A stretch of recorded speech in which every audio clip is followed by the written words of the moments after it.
Olá, pessoal!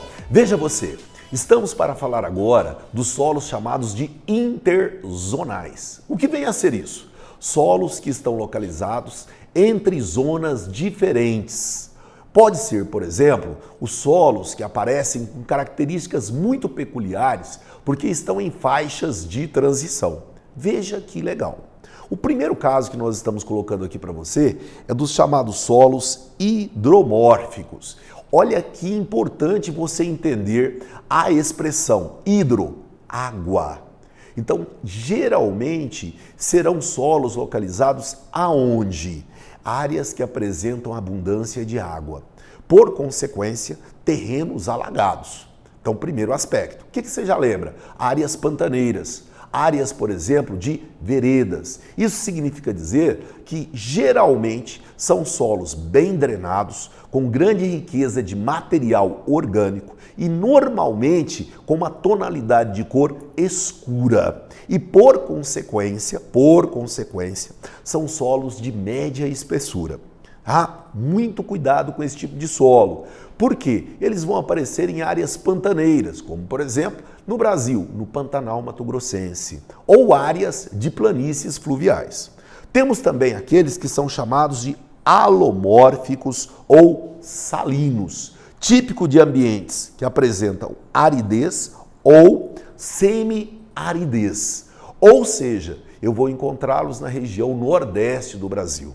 Normalmente também são solos de pequena espessura. Desta forma, podemos também chamá-los de litossolos, solos rasos, com afloramento rochoso. Em geral, ricos em sais minerais. Daí o fato de serem solos salinos, porque não apresentam processo de lixiviação, mas, em contrapartida, não apresentarão riqueza em humus.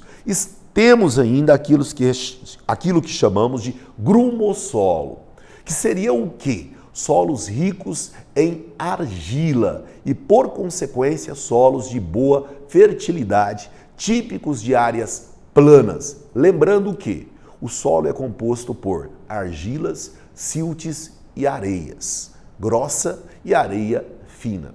A argila exerce uma função de um agregador, um agente coloidal. Assim, em geral, solos que apresentam elevado percentual de argila são solos de alta fertilidade e, por consequência, muito favorável à prática agrícola. E desse modo, é bom nós lembrarmos aí que esses solos são solos que aparecem no território brasileiro, tais como, por exemplo, o chamado solo massapê da zona da Mata Nordestina, de tão grande importância para o desenvolvimento de atividades agrícolas durante o período colonial, tal qual a cana-de-açúcar. Então é muito importante porque sempre aparece nos vestibulares. Às vezes até nem é na prova de geografia, mas na prova de história, perguntando se você entende o que tornou possível o avanço da atividade da cana-de-açúcar durante o período colonial no século XVII na região Nordeste. Então lembre-se, solos de boa fertilidade. Normalmente a gente não usa a expressão grumossolo, que é uma expressão técnica. Nós vamos chamar de quê? Solo massapê.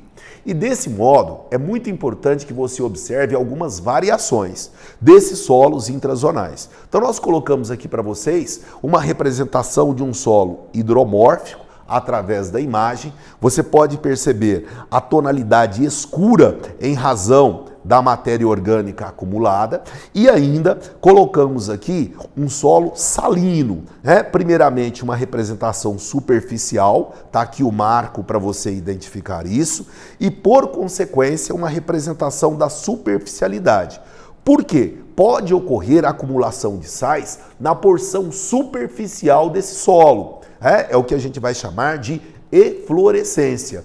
Ou ainda, podemos ter os chamados grumossolos. Como você pode verificar, em razão dele ser argiloso, durante o período seco, ele apresenta rachaduras, como se fosse literalmente uma divisão de bolachas. Porque, da mesma forma que ela umedece e expande, quando ela seca, ela contrai.